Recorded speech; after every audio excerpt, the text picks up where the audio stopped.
David, the loss last March to Tony Bellew. How hard has that been to take?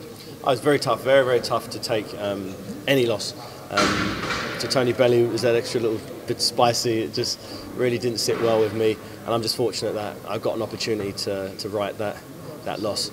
It was tough, you know. I didn't anticipate it in any scenario that could take place in the boxing ring. I thought in a 12-round fight, which I was adamant it was, for no title, that in 12 rounds I'd find a way to knock him out, no matter what. And if not, then I'd win on points. But that didn't happen. So credit to him.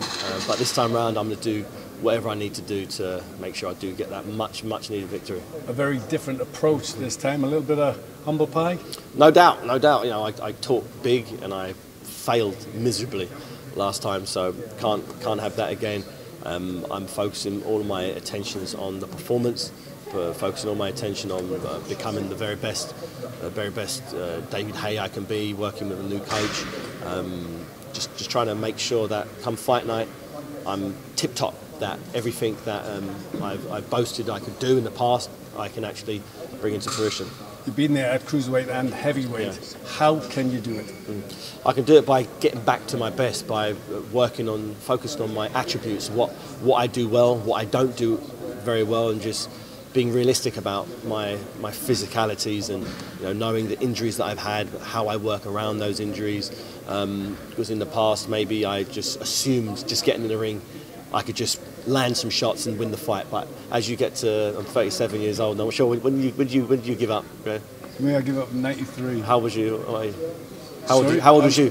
I was 27. So 10 years, so 10 years older than when you gave up. Is you don't recover like you used to. So I need to take all of that into consideration when I'm in training camp to make sure that I'm not pushing it too far. It's not all about just pushing 100%. That doesn't work. You push things 100%, things start popping and snapping. You need to work smart, work clever. And as I've got older, I've learned how to, particularly recently in the last year or so, I've worked out how to really kind of get my body to my optimal fighting capacity without injuring myself. If you can get your body to that point, what about when all of a sudden the bell goes, 10,000 people or 20,000 20,000, yeah. 20,000 people, millions watching home. What's going to stop anything snapping then? My training, making sure that, for instance, everything's taped up, my Achilles, my ankles, everything's taped up, so everything that potentially could have an issue will be fine. The way that I throw my punches, I'm not putting unnecessary strain on different muscle groups. It's pretty tough to